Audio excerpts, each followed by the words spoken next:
Welcome everyone to the Why episode number 8. Thank you everyone that's been tuning in. We now have a international audience. I got to say thank you for those that are listening. We have some folks over in the US of A. We have some people over in Estonia and Germany that have been listening. So thank you for those that have been tuning in. The Why is a unique podcast which talks about the purpose, ambition and passion of different individuals that come onto the show that I know personally. And it gives them a good way to tell their story, and hopefully it inspires a few of you out there. So on this episode, we have a good friend of mine, Russell Smith, aka Rusty. So welcome to the show, Rusty. How you going, Dave? Good, mate, good. We've worked together very recently, actually, on the Darwin Remembers project, and quite an experience that was, wasn't it? Yeah, the 80th bombing of Darwin,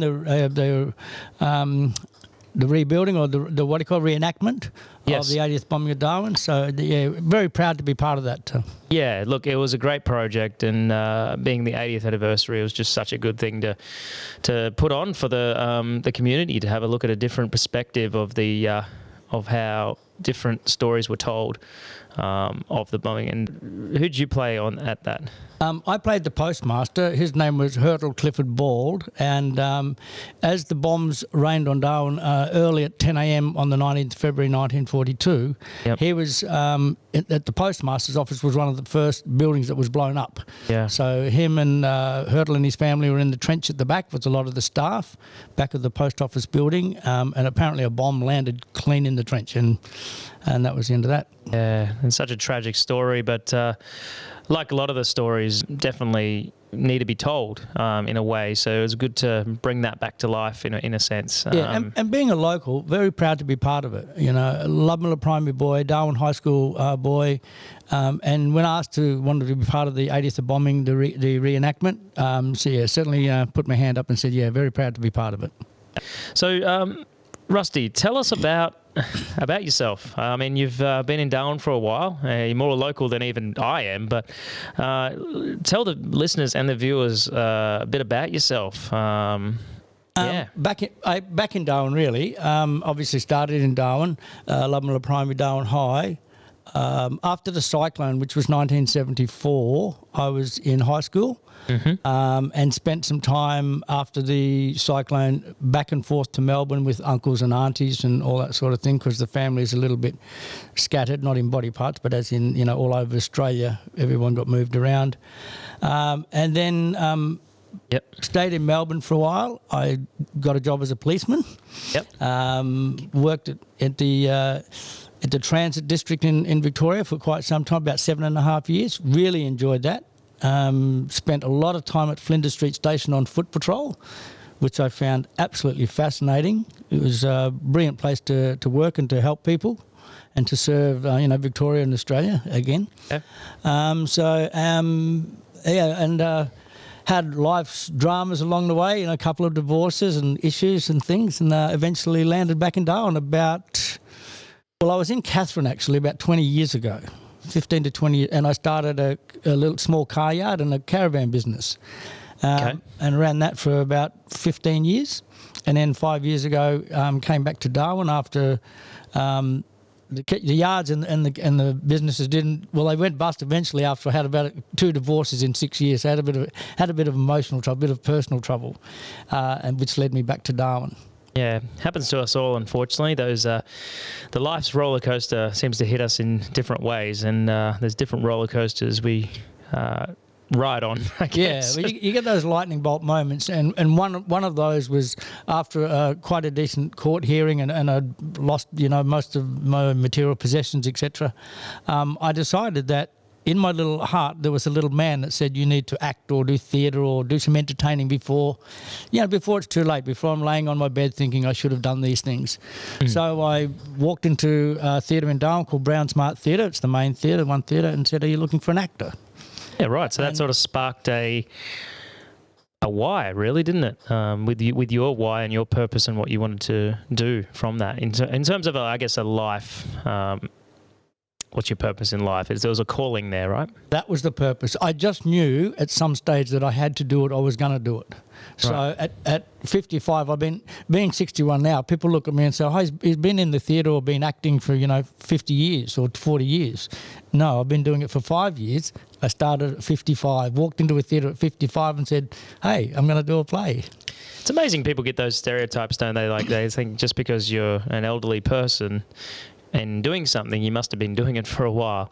But I guess there is always a story to tell, and this is exactly why I love doing these podcasts. You get to find that out about The basic of not doing it before that time, before sort of a massive breakup in your life and a huge drama, was fear and the fear of failure. Yeah. And those sorts of things, and can you do? I was always thought that those people were so smart and so intelligent. They were to do acting and to be a stand-up comedian, to walk on stage and do what they do. And then someone said to me, "Rusty, they write it and memorize it, and then they go out." And I go, "Bingo, I can do that." Yeah. So it was 55 years of age. I decided to turn into a performer and an entertainer. Such an inspiring story there, Rusty, and I'm sure, hopefully there's people listening that might be at that age. They might be in their 50s and might be thinking, I wouldn't know because I'm only in my 30s, but there comes a time in your life where you have to look back and also look forward and go, all right, well, what am I going to do with the rest of my life? And I guess you took that initiative and took that action to do what you wanted to do. So hats off to you there. Yeah, well, very correct. Everyone said, "What are you going to do? You're going to go back into business? You're going to do this or that or the other?" And I said, "No, I'm going to the theatre." And everybody's like, "What? Where's this come from?" I said, "It's always been in me. I've always wanted to do it, and I love the fact to make people laugh. Laughing's better than crying. It doesn't matter what you're in, the rain or wherever you are. So I'm always making people laugh. So I put in a bit of work. I went to Sydney, did a 2-week NIDA course on comedy and theatre up here. I got a Shakespeare director called Tony Reeve to help me out. And basically they've been putting me together piece by piece, but also a lot of grinding and a lot of fear, and I can imagine, yeah. And the challenge of it all. Also the challenge that to do something that a lot of people can't do. I've always looked up to Barry Humphries, Dame Edna, obviously, and Robin Williams and people like that. These are the people that I wanted at my lunchtime table. Yeah. And I thought, I could be one of them. I could be, a small piece of someone like that. And funny to say, as I walked out of NIDA, the instructor, the guy that taught us for 2 weeks, he said to me, "You've got a splash of Robin Williams about you. Never lose that." Because I have a bit scattered and people call me quirky and a little bit eccentric and all that sort of stuff. You kind of need that though, right? There's different types of comedians, just like there are different types of singers and actors and theatre, but you have a certain style about you in comedy, right? Yeah, well, my first heroes were the Marx Brothers. So when I went to do my first 5 or 6 minute piece on a comedy stage, I turned up in a costume with a dragon hanging off my hand, and everybody looked at me like I was from outer space. And I was Major Catastrophe, and Gordon, who was the dragon, the world's worst ventriloquist. There you go. and then delivered a very memorable performance that brought the house down, and they went, "You are a lunatic." And I'm very happy about that. I guess with this style, it comes to. There is a bit of controversy, right, with different topics that are brought up. I know there's a few right now in the world, in the big scene. I think you've spoken about this, being a little bit vocal about it, how, there's different controversies on different types of comedy. And you've had experience on that. Do you want to share that? I've had people criticise things I've done, but because I'm new to it, and I didn't know there were boundaries nowadays and lines that you could cross or whatever. I see someone like a Ricky Gervais say, really politically incorrect things, and it's acceptable. It's on a TV screen and people go to the show. So I did a little bit of that early days here, and it wasn't received that well. Political correctness, you can't say this and you can't do that, and I'm thinking, I'm in a comedy club. They're jokes. None of it's real. The uncle that I made up, he's fictional. Yeah. The story that I just told is a joke. Yeah. And people were getting offended by something that wasn't even real. Yeah. Yeah, I guess we got to be.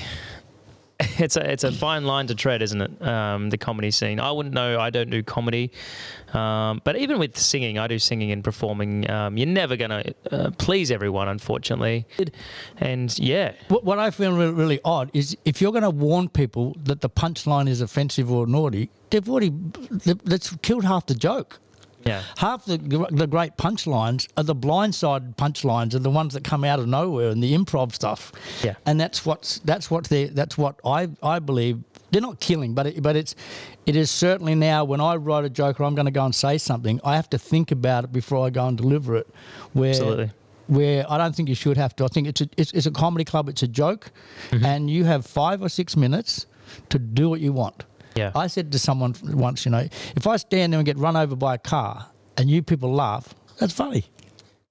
Yeah, well, like anything, it's subjective. So you're gonna make a few people laugh, and you're gonna upset a few people, I guess.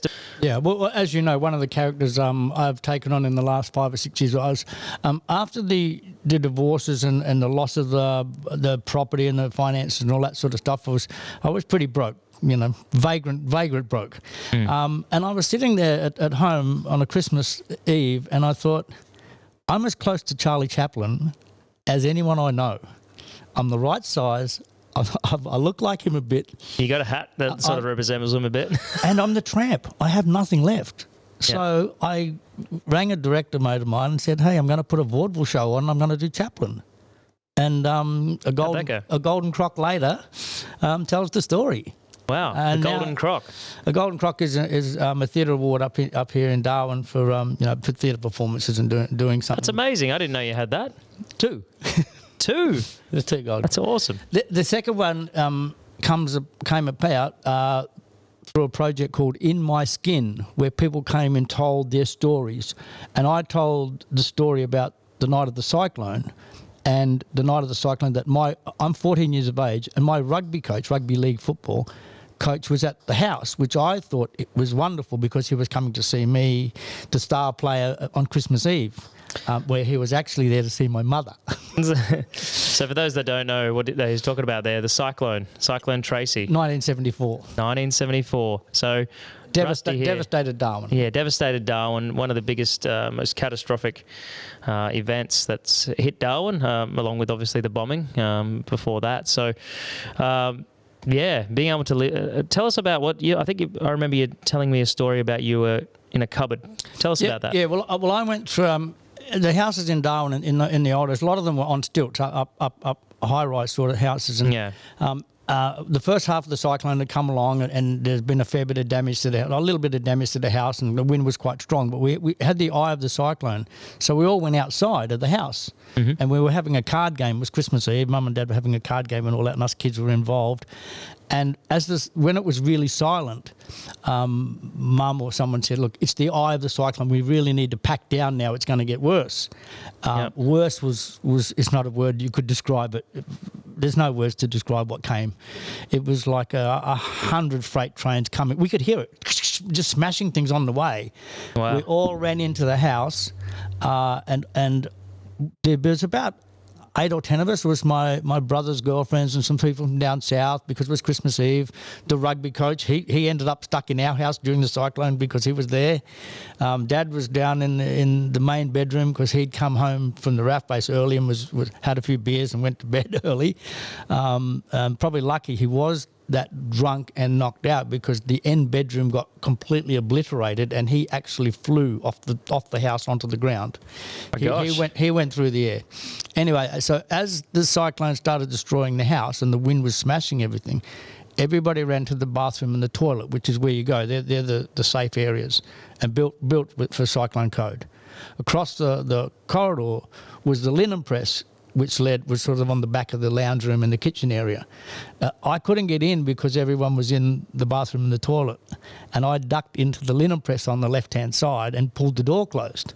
At 14 years of age, this happened. Yep, curled up in a ball, a little ball, tucked up, and I actually went to sleep. I just fell asleep.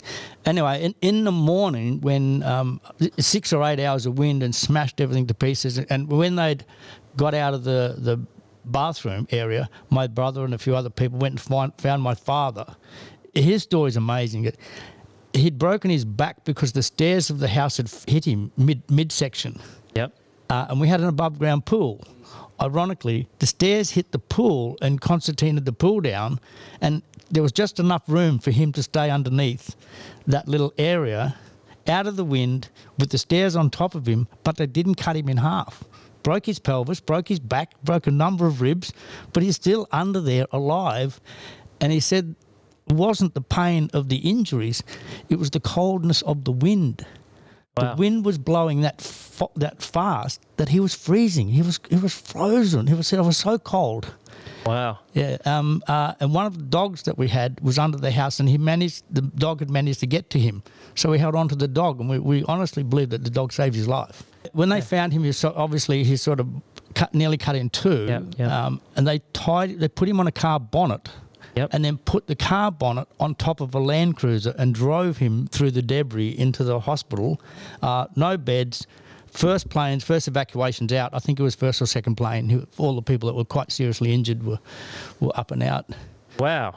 So that's Dad gone. So the cyclone started about 11:30 at night. Okay. And sort of petered out about 6:30 in the morning. By 11:30 in the morning, they haven't found me, because I'm still asleep. And they thought I was blown with the wind and lost. Anyway, after about 11:30, they heard this rumbling coming from the debris. And under the linen press, I pushed the door open and popped up. Popped out. I do remember, I just want to say this one thing. I do remember looking around the devastation and thinking, why us? Yeah. And then about 30 seconds later, it hit me. It's not us, it's everybody. Yeah. We thought thousands. We thought the whole of Darwin was dead. It was the most horrible thing. I can live it like it's now. Yeah, wow. It was so long ago, wasn't it? I mean, I wasn't even alive when that happened, but I can imagine. Christmas Eve, 1974. Yeah, wow. Way before.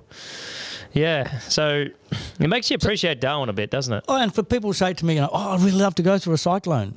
No, you wouldn't. Not that one. Yeah, well, I think things were different back then as well. I mean, the infrastructure and all that. But yeah, look, we've had little tastes of cyclones over the years, but not anything too crazy like that. I mean, there was Carlos and a few others that did stuff, but uprooted trees and threw them on the road. Marcus a couple of years ago. Yeah. So, yeah, I guess, and I think it makes you appreciate Darwin a bit more, even more. And we were talking about Bombing of Darwin before. That devastated Darwin completely as well. And I think in line with what this podcast is about, the why, talking about not just our why, but the reason we live in Darwin. Darwin's quite unique in that sense. Well, the great thing, people say things come in threes. I'll give you what Darwin's so great. It has no people, no traffic, and no winter. There's your three reasons to live in Darwin. Yeah. And when people come here, they find that. I say, you don't have to have a jumper here. Yeah. There's no winter. Yeah. And before you know it, they've sold their house down south and they've moved into a location here somewhere. Yeah, no, the weather's great. I mean, I think we're sort of transitioning from the wet season to the dry season at the moment. So it's sort of slowly becoming a bit more clear skies out there, but we are still getting a bit of rain, a bit of thunderstorms. Yeah, so for the people that don't know, there's no 4 seasons up here. There's only 2, and it's wet season, which is raining, or dry season. Yeah. And shorts and thongs every day, 365 days a year. Yeah. Definitely no snow. I haven't seen snow. Well, no, I had to go to New Zealand. I had to go to New Zealand to see snow. Yeah, but they do have a ice rink up here, actually. They do have one. And years ago when we grew up, there was an ice rink down at Howard Springs, which I don't know if it's melted or closed or whatever happened to it. Yeah, wow. I haven't heard about that one, but yeah. And there used to be a roller skating rink as well. Yeah. Oh, there used to be one back in the day, didn't it? Nightclub. There was nightclub, but before they came out to nightclub, they were down at Humpty Doo somewhere, or Howard Springs. Right out there, geez. Yeah. Okay, well, well, thanks for that, sharing that story with us there, Rusty, about the cyclone. Not that much comedy involved in those stories, but very traumatic. Going back to comedy, I mean, you said you obviously started off with comedy, but there was some dark times in your life. And we were talking about the roller coaster of life, how it hits you and can take you right down there, right? So you've been affected with depression and things like that. Yep. I guess it's, if you want to talk about it, you're more than welcome to. Just share your experience there and how we can be better aware of this with men. Can I just say to your podcast listeners that I have never spoken about this. I have a clinical psychologist and psychiatrist that I've spoken to. You don't have to, but if you want to. That is all confidential, but I want to because it's important. 2 years ago, they had the first suicide prevention day for men and for all people of Australia here, held at the CDU here in Darwin. And I was that frustrated that there's 8 men a day dying of suicide. I've been on 2 suicide watches myself. I'd had a tough trot, and I thought no one's really getting this.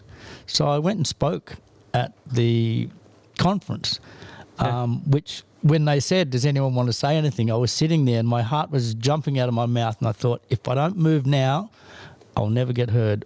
And I'm speaking for all the people that suffer with mental illnesses across Australia, not only just the men. Anyway, so I had my speech. I think, hopefully, through Professor Patrick McGorry and Christine McDonald, who was said, "Look, I've got a right-hand man to the Prime. I'm the right-hand to the Prime Minister. I'm one of his 6 PAs. I can fix things." And I did notice that I think it was $587 million allocated to mental health and adult mental health.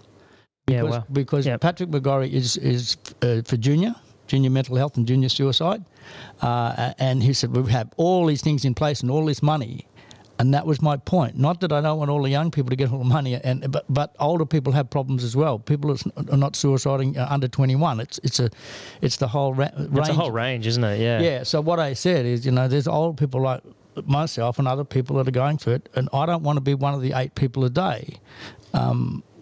So anyway, I think we got the message across. So that was your message? Can I ask, was the main message you're trying to get across in your speech? What would you say that was?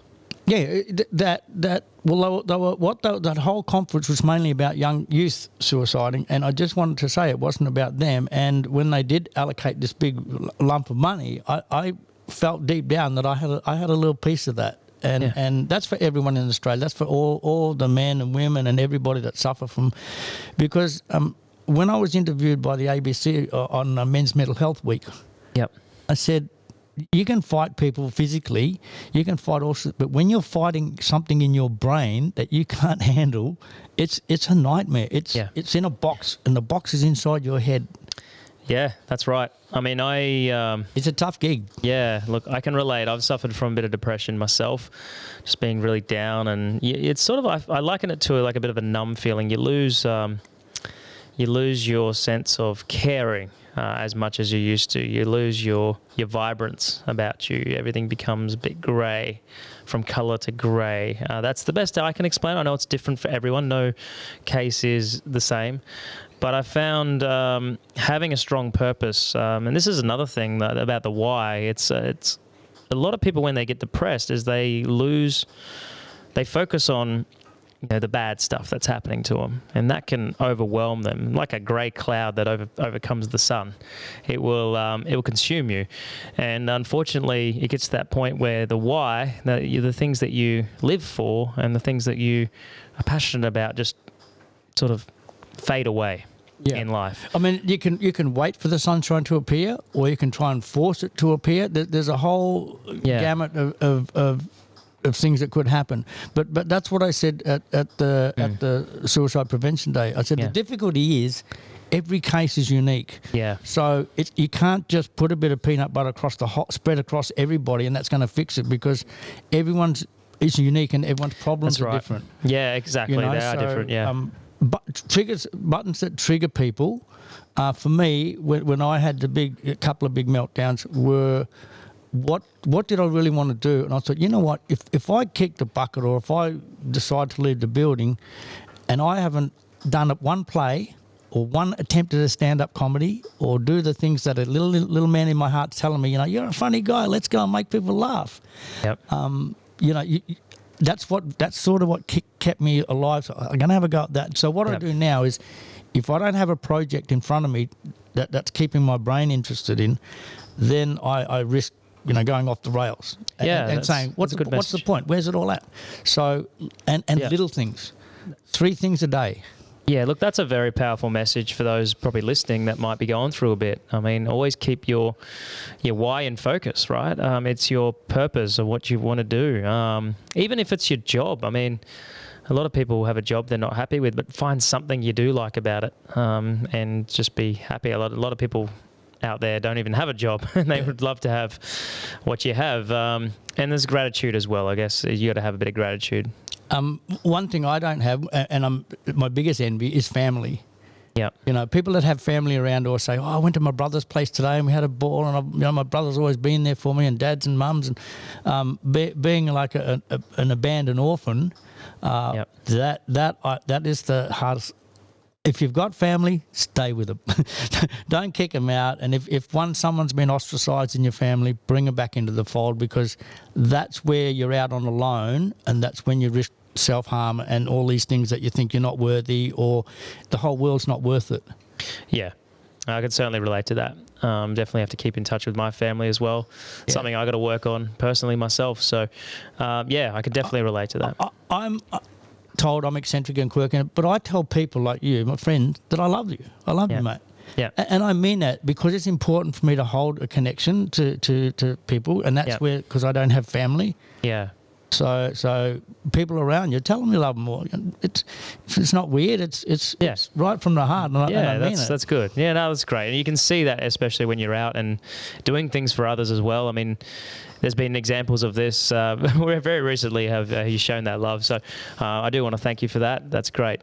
And I guess, what advice would you have for anyone that is going through some bad times, and what would you say? I mean, I guess from your perspective, you're an older gentleman. Yep. Also, someone like myself, great facade. The reason why I knew I'd be a reasonable actor, because I acted all my life, that I was pretending to be something and always pretending to be well and good, and I never ever spoke about suicides or feeling bad or empty or gutted or how hopeless I was. And maybe I over-try sometimes because I'm trying so hard. But here's a couple of things. 3 quick words: courage over fear. And I put it in my fridge. And every time I open the fridge, I see it. So every time I'm scared of something, courage over fear, no matter what it is. And the other thing is, on stage, is I was a perfectionist. I did a play about an hour and a half, and I dropped 1 word. And I went home and I was laying on the floor watching the fan go round. So disappointed that I dropped 1 word. And then everybody said, everybody drops words, Rusty. No one in the audience knew. You don't have to be perfect. You tell me someone who's perfect. And I turned around and said, nobody's perfect. And they said, now you listen to what you just said. Look in the mirror and tell yourself that. Yep, that's right. Yep. So ladies and gentlemen, boys and girls, they say follow your dreams, but be courageous, and have fun. Life's not about being so serious all the time. I mean, look at some Robin Williams quotes about having fun, and don't let that little 6-year-old boy, don't push him down and become an adult and serious about all this stuff. And have a little bit of fun and skylark around and say silly things. Yeah, that's it as well. And don't let your passion consume you too much to the point where you make it too much work. I guess when I was listening to my self-development things, I remember hearing something about the lines of, even the most successful people out there find ways to be mindful and do things that, like, I think whether they be playing golf or going out to the beach or just having that mindful time, definitely does help. I mean, I learnt recently actually about, there's a bit more of an educational experience about how the limbic system works, which is where how the mind processes things like anxiety and all that. It's really good to actually know that. How it works, because it gives you an understanding, and you can self-reflect and go, oh wow, well, this is happening, this is normal. It's normal to worry, and or normal for this to happen, because we're humans, right? It's going to happen to us, but having that understanding does help when those challenges do hit you. The other one's obviously perseverance. I told you about my first 4 stand-up attempts. Two of them I went home. I jumped in the car and went home because I was so anxious. I just went blank. Yeah. You know, they're about to introduce me, and I've got nothing. I can't go on stage. I'm a train wreck. So I jumped in the car and went home. Two out of the first 4 gigs that I was booked for, I went home, and that was really bad because they said, he leaves gigs. No, I left because I was in fear. And then I got mad at myself for leaving the gig and not having enough courage. So that's where I worked out courage over fear. Yeah. No, it's really good. Good story there, Rusty. I mean, it's going to help a lot of people that are listening. I think that I'm sure there's several people that have gone through that or something similar. Other people that are 50 plus, right? And you've decided you wanted to do something, or this little man's in you, or you want to have a go. Listen to this. In the years gone by, there used to be things called the Dean Martin roasts. And today they would be very politically incorrect, but they were really, really funny, and they had all the top shelf entertainers from across the world.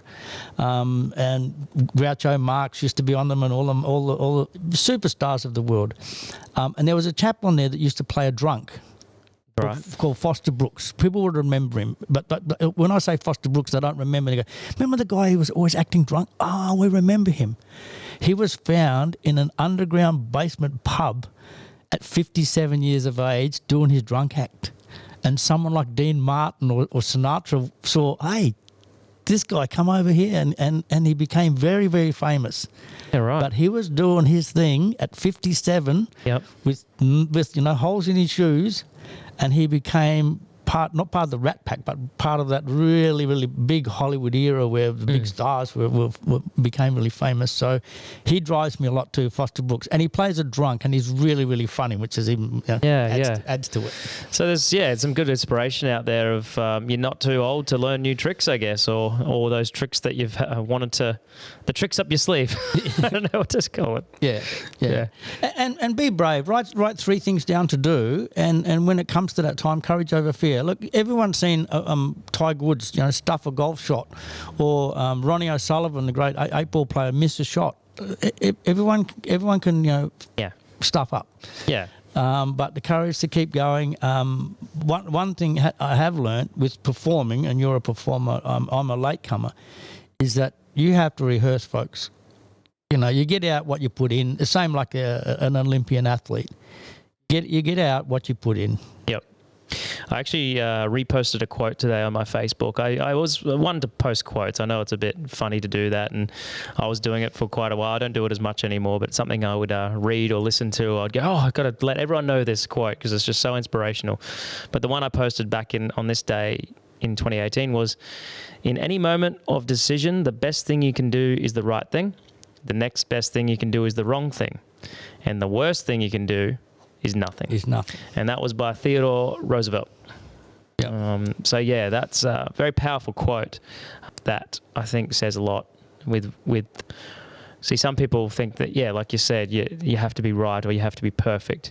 But if you don't do anything, that's probably the worst you can do. It stopped me doing this acting for 30 years. That I was scared that I would fail, and I wasn't good enough to be able to memorise what they did or be that good. But when I realised I could do it and I didn't have to be perfect, plus they learnt it, memorised it, and then brought it to the stage. Yep.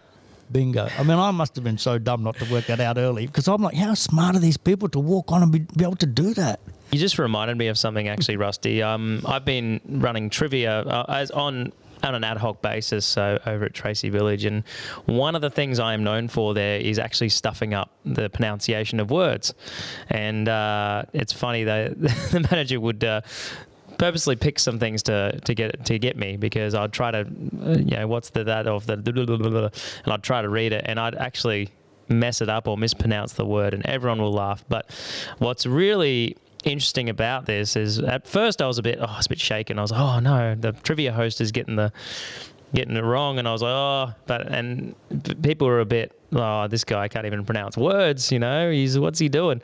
But it eventually warmed on people that this is actually funny. They saw a human side of me, and they actually in turn liked me more as a host because they see me as a normal person, someone that can fall over, still have a laugh, and be human. So I guess that's a good example of, if you are in a performing or in like a hosting role or anything, don't be afraid to just mess up sometimes because people will end up liking you. Speaking about not pronouncing words right, when I had my send-off in Victoria when I was coming back to Darwin 15, 20 years ago, they'd organised a send-off for me in South Melbourne. Now, I'll tell you what the name of the restaurant was now, the Rendezvous. I was ringing up people and telling them that it was 7 o'clock at the Rendezvous restaurant. And when we were all there... Rendezvous. And when we were there, just as they were making the speeches, they asked me to stand up and reply. And before I replied, they said, "Hey, Rusty, what's the name of this restaurant?" And I went, Rendezvous. And they all exploded with laughter. Yeah. No, that's just the fun of it, really. And... yeah, I've got a gold star system. There's a lady in the trivia. She gives me a gold star. Last one was a red star, but a little gold star if I get get the name right. It's funny. So a quick challenge on a little bit different tack to that. Anyone over 50 that has never told a joke, never been on stage, never acted, sung, done anything, that always wanted to do it, write us a joke and send it in. Yeah. Get in touch with Rusty, especially if you're up here in Darwin. It's a close community. There's always an open mic happening. There's always a good group of people to come out and meet. I mean, Rusty, you're out at open mic nearly weekly, and you're now hanging with me at some of my events. So if you are interested in getting out there and want to just do something. You got to be brave. Initially, when you get on stage, I mean, I sang at a place here called Dolly's in Leanya. Nice plug for Dolly's. Yep. About 2 or 3 years ago, and I could hardly put a note together. Sure. So, apart from turning up there every Thursday night, because I wanted to sing this Sunny Boy song, which is a great Australian band called Alone With You, and I learnt it, but I used to sing it so horribly that it was just so terrible. In the meantime, I went off to the Darwin Chorale for 2 years.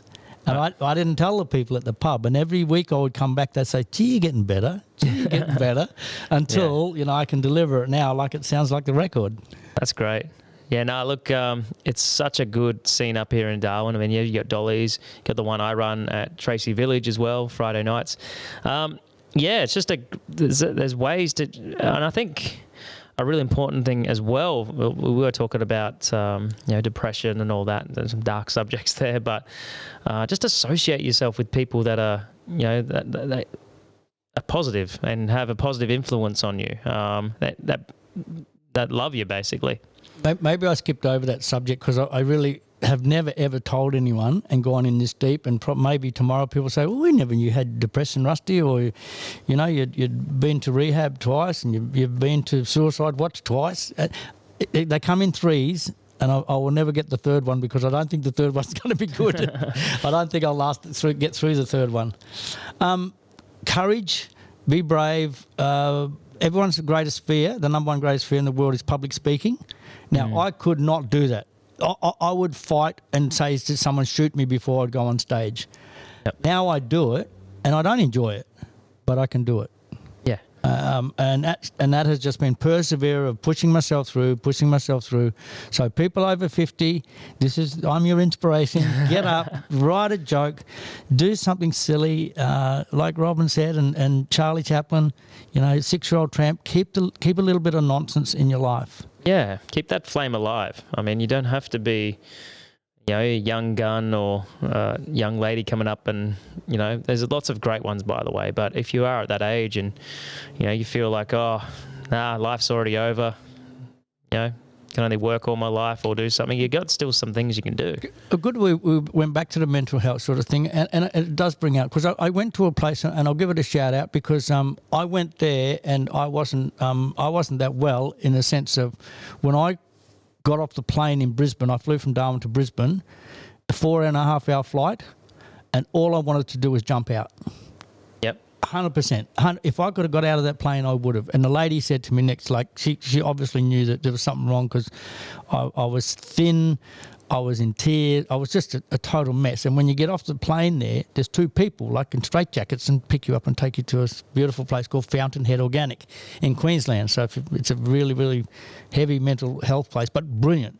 Anyway, I went there zero, and I wrote to them after a week and said, "I'm a third I'm a third now, and I'm so thankful for you to have rebuilding me slowly. Yep. And they gave me some tools to work with. But that's how bad it can be. And when I spoke to the main psychiatrist there, he said, "What's your problem?" I said, "I've had a good run. Yeah. My run's over." And he said, Yeah. "No." He said, "Fancy this. Fancy if your run can continue." I said, "But it's over." He said, "No, it's not. You are here and it can continue. It won't be the same run as you've done till now. Yep. It'll be different, but I'm going to give you some tools your run's going to continue." And here I am today, up and about, and, one of the most recognised performers in Darwin. Such an inspiring story, I got to say. I cannot speak more highly of you, Rusty. You're a great inspiration. Yeah. Well, because you're a close friend, I've said this for the first time on international radio, which I haven't even said to my local friends and my Australian sister and stuff like that. Yeah. I think it's about time, because if I'm going to be an advocate for men's mental health, I can tell you what goes on in there. It's scrambled eggs. Yep. And at times there's a lot of people in there. Talk about Crowded House, one of the great Australian bands. My head's a Crowded House, and you've got to slow people down, stop some people talking, get other people in line. But if you've got to focus, you say, "I'd really love to sing one day." Get the radio out, get the player out, or your DVD, whatever you play the music on, and sing along with it. Yep. Or come to karaoke. Karaoke is a great way to get into singing with less, expectation, I guess, because a lot of people have different views of karaoke. They're going to be good, they're going to be bad. But what I've found, and what my method is, to encourage people to get up and have a go at karaoke, because you see, I don't know, it's an experience to see someone going from being, I'm not going to get up, but they're good, and you encourage them, then they finally get up, and just the look, and they just transform into another person after they've finished that. Wow, I've done it, I've actually done it. And then they're there the next week, and you're just like, wow. So, yeah, there's more to karaoke than people think. It's a great point, because I remember I did a play here, my second play, called Black Comedy. And we had a 5-night run. It was brilliantly directed again by Tony Reeve, who's just a fabulous Shakespeare actor from around Australia. He's actually in Melbourne at the moment doing a summer series of Shakespeare. Yep. And I said to him, I got home on the 5th night, and I sat in the bed, and I said to myself, I have done that.